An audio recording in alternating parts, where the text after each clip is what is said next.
Damos la bienvenida a quienes nos escuchan a una nueva inmersión profunda. Hoy tenemos por delante un viaje verdaderamente espectacular. Hola, encantado de estar aquí y sí, un viaje literal y metafórico, claro. Exacto.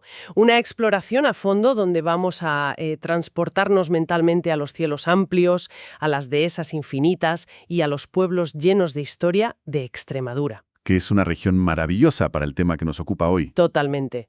Nuestro foco de atención está puesto en dos habitantes de estas tierras que a simple vista, para alguien que pasea por el campo, podrían parecer aves comunes, pero que al analizarlos de cerca se revelan como auténticas joyas de la evolución y la adaptación. Hablamos de los cernícalos. Eso es, concretamente vamos a sumergirnos en la vida del cernícalo común y del cernícalo primilla.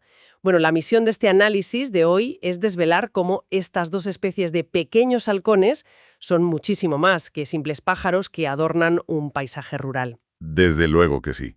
Estamos ante unos depredadores implacables, unos supervivientes natos y, curiosamente, unos vecinos inseparables de la arquitectura histórica de la región. Y el objetivo aquí es conectar toda la asombrosa biología de estas aves con la salud general del entorno agrícola y rural.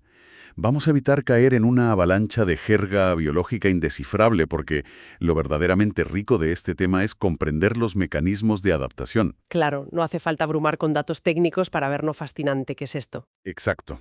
Hay detalles increíbles en su anatomía y en su comportamiento que hacen que estas aves sean piezas absolutamente fundamentales en el complejo rompecabezas ecológico de Extremadura. A lo largo de esta disección quedará claro que la presencia de estos pequeños halcones dominando el cielo no es una mera estampa bucólica o pintoresca, es un indicador vital, una prueba tangible de que el entorno funciona con el equilibrio que debería tener. Pues a ver, vamos a desgranar esto empezando por el protagonista más extendido en la región, el que probablemente cualquier persona aficionada a la naturaleza haya visto apostado en un poste de la luz al borde de una carretera secundaria. Sí, el típico que ves desde el coche. Quienes nos escuchan y quieren visualizar a este animal, tenemos que quitarnos de la cabeza la imagen de un águila inmensa o de un buitre. Estamos hablando de un halcón de dimensiones bastante más modestas, ¿verdad? De dimensiones muy manejables, de hecho. El cernítalo común o Falco tinculus, en su nomenclatura científica, tiene una longitud que ronda entre los 32 y los 35 centímetros desde el pico hasta la punta de la cola. O sea, el tamaño de una paloma grande, más o menos. Más o menos, sí. Sin embargo, su diseño aerodinámico engaña bastante, porque cuando despliega las alas para volar, esa envergadura puede alcanzar perfectamente los 75 centímetros. Madre mía, casi 1 metro de punta a punta. Es una proporción anatómica fantástica para maniobrar en espacios abiertos, y visualmente además presentan un dimorfismo sexual muy claro. Que es cuando el macho y la hembra tienen colores distintos. Eso es. El macho es un espectáculo cromático. Luce una cabeza de un inconfundible tono gris azulado, un dorso rojizo salpicado de unas características manchas negras en forma de gota y una cola gris que remata en una banda negra muy ancha y marcada. Y fíjate que la hembra, en cambio, apuesta por un camuflaje, Mucho más efectivo, ¿sí? luciendo tonos mucho más parduzcos y un patrón densamente rayado tanto en el dorso como a lo largo de toda la cola. Exacto. Esa descripción es perfecta para identificarlo si alguien lleva unos prismáticos en su próxima excursión. Pero si somos sinceros, lo que realmente hipnotiza del cernícalo común no es tanto su plumaje, sino lo que hace cuando está en pleno vuelo. Buf, es que eso es una maravilla. Tiene una técnica de caza que es pura magia física. Es lo que le da su nombre popular, el cernido. El famoso cernido. Quien haya visto esto en directo sabe que parece un error en la matriz. El pájaro se queda literalmente clavado en el aire. No avanza, no retrocede, no cae. Se mantiene suspendido en un punto fijo del cielo, batiendo las alas a una velocidad frenética, mientras su cabeza permanece absolutamente inmóvil. Como si estuviera estabilizada por un giroscopio, mirando hacia el suelo. Es un vuelo estacionario que exige un gasto energético monumental y una coordinación muscular asombrosa. Funciona como un dron biológico de alta precisión. Es una pasada. Desde esa atalaya invisible que se crea en el aire a unos 10 o 20 metros de altura, escudriña la hierba. Su dieta es tremendamente variada para su tamaño. Caza topillos, ratones de campo, grandes insectos como saltamontes o escarabajos, pequeñas aves e incluso reptiles como lagartijas. O sea, no le hace ascos a casi nada que se mueva por ahí abajo. Para nada, y el cernícolo le permite una observación meticulosa sin necesidad de un posadero físico. lo cual es una ventaja táctica inmensa en las grandes llanuras arealistas donde no hay árboles altos. Claro, en medio de un trigal inmenso o te quedas en el aire o no ves nada. Exacto. Y para que esta técnica funcione, necesito una herramienta sensorial que esté a la altura de las circunstancias. Y es precisamente en esa herramienta sensorial donde encontramos uno de los fenómenos más increíbles de toda su biología. Al repasar los datos sobre cómo cazan, uno da por sentado que tienen la típica vista de halcón, Ujú. esa agudeza visual extrema para ver un pequeño ratón moviéndose entre la maleza desde las alturas. Pero el mecanismo va muchísimo más allá de la simple nitidez. Lo fascinante aquí es que el cernícalo común tiene la capacidad fisiológica de percibir el espectro ultravioleta. Que se dice pronto. Sí, el ojo humano está limitado a una franja muy estrecha de la luz. Pero para este halcón, el mundo visual incluye frecuencias que nosotros jamás podríamos procesar sin ayuda de sensores tecnológicos. Y la aplicación práctica de esta visión ultravioleta es una obra maestra de la evolución. Resulta que los pequeños roedores, como los topillos, marcan constantemente su territorio con pequeñas gotas de orina a medida que se desplazan por sus rutas habituales entre la hierba. Ya van dejando su rastro sin darse cuenta. Y esa orina contiene sustancias químicas que absorben la luz ultravioleta del sol y la reflejan. O sea, es decir, que desde la perspectiva del cernícalo, que está suspendido allá arriba, batiendo las alas, el suelo no es solo un mar de hierba verde o marrón. Para él, el rastro de orina del ratón brilla. Brilla literalmente. Luminoso, que le dicen exactamente por dónde acaba de pasar su presa. Crea un mapa de senderos luminosos en su mente. No necesita ni siquiera ver al roedor físicamente en un primer momento. Le basta conseguir el mapa de calor brillante que el propio roedor va dibujando sin saberlo. Eso es. Le permite evaluar qué zonas del campo tienen mayor densidad de presas recientes antes de gastar energía en lanzarse en picado. Con una ventaja evolutiva tan aplastante se comprende perfectamente porque el cernícalo común es una especie residente que se queda todo el año en Extremadura. Tienen el supermercado abierto y con carteles luminosos todo el año. Tal cual. Se adapta sin problemas a una geografía extensísima. Desde las fértiles vegas del Guadiana en el sur hasta las zonas más escarpadas del norte de la provincia de Cáceres. Vigilan incansables desde los tendidos eléctricos, dominando las campiñas y las dehesas de encinas y alcornoques. Y aquí es donde la cosa se pone realmente interesante, porque Extremadura no es solo el feudo del cernícalo común. Sus cielos los comparte con un pariente genético que, aunque superficialmente se le parece mucho, tiene una historia de vida, unas costumbres y unos retos existenciales radicalmente distintos. Sí, entramos en el terreno de la segunda especie, el cernícalo primilla. El primilla. El falco naumani. Es fundamental saber diferenciarlos para apreciar esa convivencia en el ecosistema. Si los pusiéramos uno al lado del otro, la primera evidencia sería el tamaño. El primilla es más pequeño, con una silueta visiblemente más esbelta y delicada. Su vuelo suele sentirse más ágil, más ligero. El plumaje del macho adulto carece casi por completo de esas manchas negras en el dorso rojizo que sí tiene el común, y su cabeza gris azulada no tiene una bigotera oscura marcándole el rostro. Vale. Pero para los observadores más puristas, la prueba del algodón, el rasgo definitivo que disipa cualquier duda en la identificación, está en un detalle mínimo: el color de las uñas. Bueno, quien logre verle las uñas a un halcón en vuelo merece un premio, desde luego. Jaja, ya te digo. Pero sí la morfología es clara. Mientras el cernícalo común tiene las uñas oscuras completamente negras, el cernícalo primilla posee unas uñas de un tono claro, casi blanquecino o amarillento.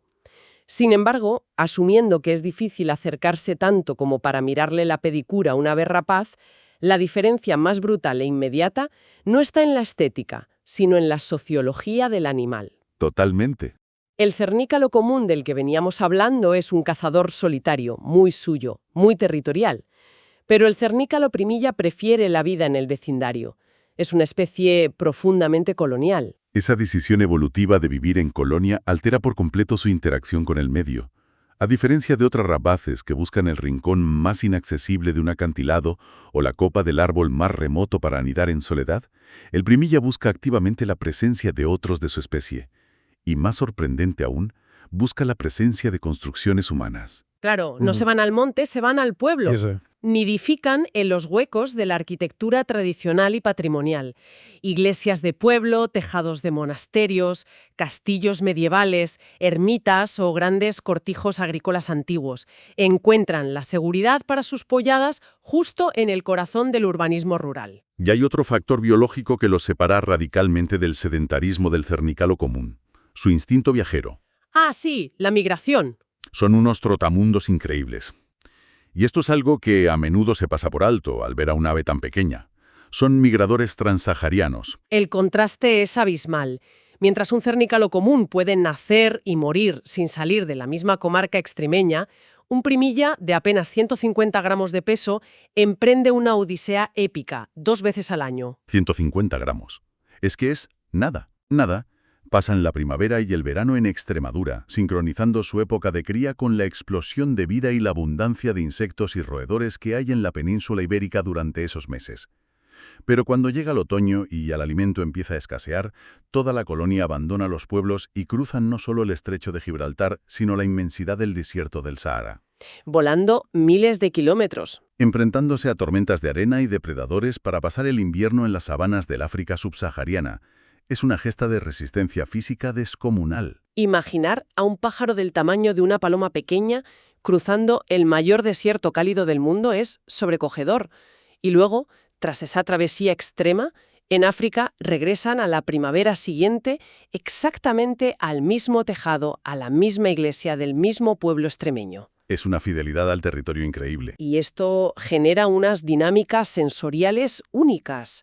Al criar de forma colonial, pueden congregarse por decenas e incluso en algunos edificios históricos, especialmente grandes, pueden llegar a formar colonias de más de 100 parejas reproductoras compartiendo la misma fachada. Lo que se traduce en un paisaje sonoro inconfundible. Las tardes de verano en muchas localidades de Extremadura están dominadas por la acústica de estas colonias. Quien haya estado en la plaza de un pueblo extremeño en junio sabe exactamente de qué sonido hablamos. Hay que imaginar el momento en que cae el sol y todos los adultos se regresan simultáneamente de los campos de caza colindantes para cebar a sus polluelos asomados en los huecos de la pared. Es un bullicio constante. Una locura. Un cruce de vocalizaciones estridentes, una actividad frenética de aleteos y persecuciones en el aire, porque, aunque vivan juntos, defienden con vehemencia el pequeño perímetro de su nido frente a sus vecinos de pared. Claro, amigos, pero no tanto. Esa descripción acústica nos transporta directamente a la plaza, como decíamos en pleno mes de junio. Ahora la gran pregunta que surge al analizar este comportamiento es ¿por qué esta zona geográfica en particular? Muy buena pregunta. Extremadura es considerada a nivel internacional como una de las reservas estratégicas más importantes de toda Europa para el cernícalo primilla. ¿Qué tiene exactamente esta tierra que la convierte en el hotel perfecto de 5 estrellas para estas aves? Pues no es un único elemento, sino la confluencia excepcional de varios factores. Es una geografía que parece diseñada a medida para su supervivencia. En primer lugar están las inmensas extensiones de hábitat estepario y agrícola, las llamadas pseudoestepas. Son paisajes muy abiertos donde pueden cazar con facilidad. A esto se le suma una densidad de población humana relativamente baja en comparación con otras áreas europeas, lo que reduce la presión urbanística descontrolada. Que eso siempre ayuda. Claro. Luego hay una tradición milenaria de ganadería extensiva como el pastoreo de ovejas o vacas que ayuda a mantener la vegetación baja y el paisaje despejado, evitando que el matorral denso se apodere del terreno, lo que dificultaría la caza.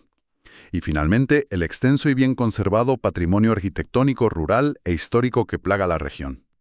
Ofreciendo innumerables grietas y oquedades seguras para criar. Exacto. Es un paraíso forjado por siglos de interacción entre la naturaleza y los métodos agrícolas tradicionales. Zonas concretas como la Campiña Sur, la extensa Tierra de Barros, las Vegas Altas del Guadiana o los imponentes Llanos de Cáceres son auténticos santuarios donde estas condiciones se dan a la perfección. Y tanto que sí. Entonces, ¿qué significa todo esto? Si Extremadura es el refugio ideal para los cernícalos, ¿cuál es el retorno de inversión?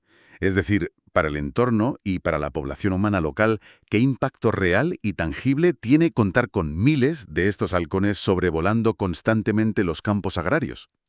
Si conectamos esto con el panorama general, la respuesta inmediata y contundente es el control biológico de plagas. Ahí está el kit de la cuestión. Los cernícalos, tanto el común, desde su comportamiento solitario, como el primilla operando en grandes bandos coloniales, ejercen una presión depredadora monumental.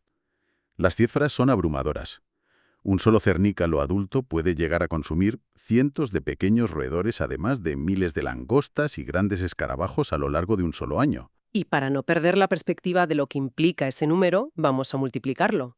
Si tenemos una iglesia de pueblo que alberga una colonia de 50 parejas de cernícalo primilla, estamos hablando de 100 adultos más todos sus polluelos comiendo diariamente.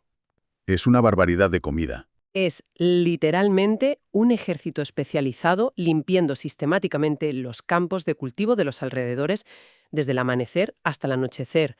Para cualquiera que conozca la dureza del trabajo agrícola, sabe que una explosión demográfica de topillos o ratones de campo puede devastar y arruinar una cosecha entera en cuestión de semanas. Exactamente. Su presencia se traduce en un servicio ecosistémico de valor incalculable que se presta de forma totalmente gratuita.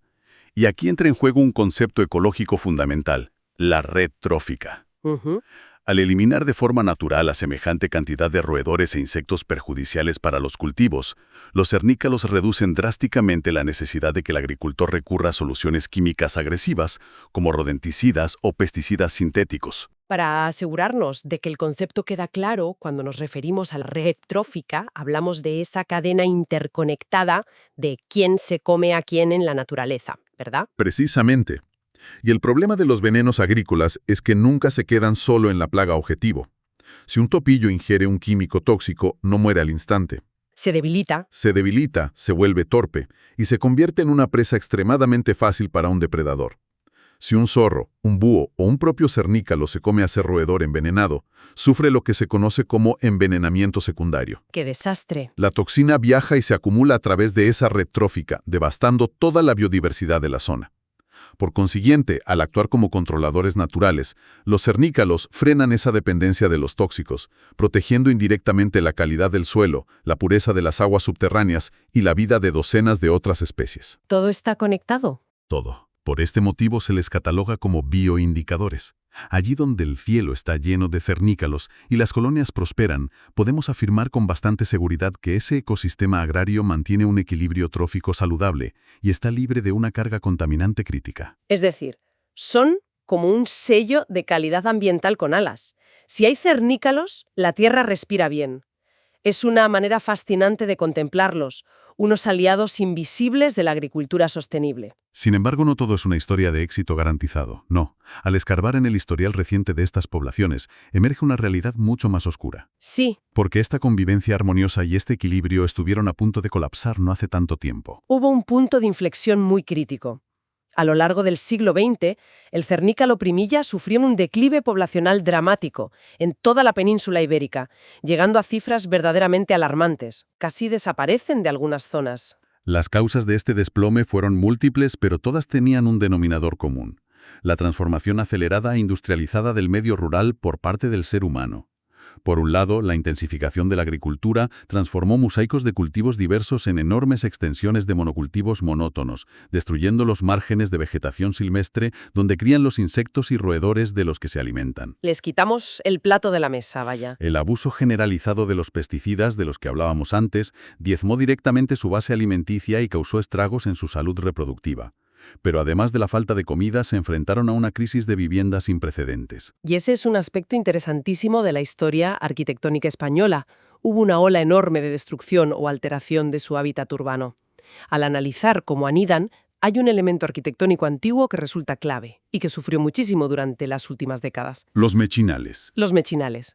Quienes observen detenidamente la fachada de un castillo medieval o de una iglesia románica o gótica verán unos huecos cuadrados muy regulares que salpican toda la pared de piedra. Mucha gente cree que son adornos o respiraderos. Pero en realidad esos huecos, los mechinales, eran las cavidades donde los constructores originales encajaban las grandes vigas de madera para montar los andamios a medida que levantaban el edificio. Para ir subiendo la piedra. Exacto. Al terminar la obra y retirar la madera, el agujero se quedaba ya abierto. Un accidente arquitectónico que resultó ser una bendición evolutiva para el Cernícalo Primilla. Son refugios térmicamente perfectos y absolutamente inaccesibles para depredadores terrestres como jinetas o zorros. Son nidos de lujo. Claro. Pero el problema surgió con la modernidad y las corrientes de restauración del patrimonio histórico durante el siglo XX. Bajo un criterio estético malentendido que buscaba dejar las fachadas limpias y lisas, miles y miles de estos mechinales históricos, junto con grietas bajo las tejas y huecos en las cornisas, fueron sistemáticamente tapados y sellados con cemento en pueblos de toda la geografía. Es una paradoja tristísima. Al intentar conservar y embellecer una iglesia histórica, lo que se hacía literalmente era tapiar la puerta de la casa de cientos de familias de Cernícalos Primilla, dejándolos en la calle sin un lugar seguro para criar. Y todo esto tras haber regresado de cruzar el desierto del Sahara, imagínate. Fue un golpe brutal para sus poblaciones. Llegas exhausto de África y te han puesto cemento en el nido de toda tu vida. Afortunadamente, esta inversión profunda no termina en tragedia porque la ciencia y la conciencia social lograron identificar el problema a tiempo para empezar a aplicar soluciones reales. Y las medidas de mitigación y recuperación han sido un ejemplo de efectividad. Hay varios pilares en este rescate. Se procedió a una instalación masiva y estratégica de cajas nido artificiales en los tejados y muros. Que están diseñadas meticulosamente para imitar las condiciones climáticas de los mechinales tradicionales y compensar los huecos perdidos. Sí. En paralelo, y esto es crucial, se ha avanzado enormemente en la legislación. Hoy en día las colonias de Cernícalo Primilla están protegidas por ley, de modo que cualquier restauración de un edificio histórico que albergue una colonia debe realizarse fuera de la época de cría. Obligatoriamente. Y obligatoriamente debe preservar los huecos originales o integrar soluciones alternativas en la propia fachada restaurada. Hay que reconocer el enorme mérito de las iniciativas conjuntas, como los proyectos LIFE, financiados por fondos europeos, que han sido el músculo económico para muchas de estas acciones en Extremadura. Y más allá del dinero y las leyes, se ha realizado un trabajo de campo vital, la sensibilización de la población rural. Eso es fundamental.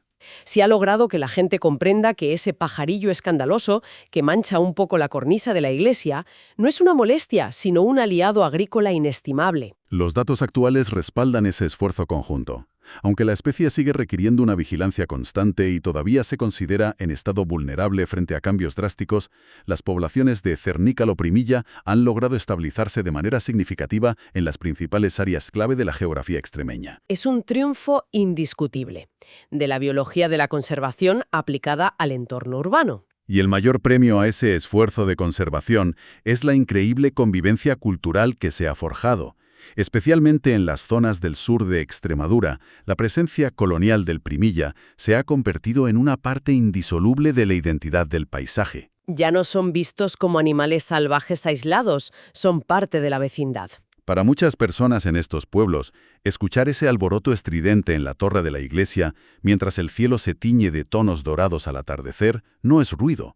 Es la banda sonora que confirma la llegada definitiva de la primavera. Es la prueba viviente de que existe una manera de habitar el mundo donde la naturaleza salvaje y el desarrollo humano no solo coexisten, sino que se protegen mutuamente. Es una simbiosis maravillosa entre patrimonio cultural y patrimonio natural, demostrando que ambos pueden compartir el mismo edificio físico sin destruirse. Es una imagen imborrable para ir cerrando nuestra inmersión profunda de hoy. Ha sido un recorrido verdaderamente fascinante por la bóveda celeste de Extremadura.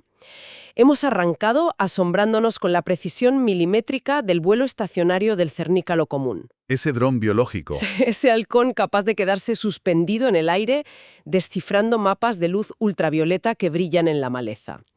Hemos cruzado continentes acompañando la migración épica y transahariana del cernícalo primilla, descubriendo sus bulliciosas colonias escondidas en los antiguos huecos de los andamios medievales. Los mechinales. Y sobre todo, hemos destapado la inmensa red de beneficios ecológicos que tejen ambos, actuando como guardianes biológicos silenciosos, controlando las plagas sin químicos y manteniendo la vitalidad de uno de los entornos rurales más ricos de Europa. Todo esto es de una complejidad y una belleza extraordinarias. Y esto plantea una pregunta importante, una reflexión final para que nos acompañe una vez que termine este análisis. Adelante. Hemos visto en detalle cómo estos pequeños halcones actúan como poderosos bioindicadores vivos de la salud de un ecosistema que compartimos. Y hemos descubierto que ejecutan su labor leyendo mapas luminosos invisibles de luz ultravioleta que nosotros, pese a toda nuestra arrogancia tecnológica, somos absolutamente incapaces de percibir a simple vista. Claro. Si estas complejísimas redes de información secretas y estos equilibrios milimétricos de vida y muerte se están desarrollando ahora mismo sobre las viejas tejas de las iglesias y en los surcos de nuestros campos agrícolas, cabe preguntarse cuántos otros sistemas invisibles, cuántas otras redes de comunicación natural e interdependencias críticas se están ejecutando en este preciso instante en el corazón de nuestras propias ciudades y en los bosques más cercanos. Fíjate. Sistemas de los que sin lugar a dudas dependemos por completo para garantizar nuestra propia viabilidad sin ser siquiera mínimamente conscientes de que existen y están funcionando en secreto a nuestro alrededor. Una pregunta espectacular que te deja dándole vueltas a la cabeza y mirando a la fachada del edificio de enfrente con unos ojos completamente renovados. Muchísimas gracias a quienes nos escuchan por habernos acompañado en esta travesía por Extremadura para desentrañar la vida de estos irreemplazables halcones. Despedimos este análisis a fondo por hoy. Ojalá que la próxima vez que salgan al campo, miren al cielo y vean a la silueta de un ave perfectamente clavada en el aire, se acuerden de todo ese fascinante mundo invisible que ella está observando bajo sus pies. Hasta la próxima exploración del conocimiento.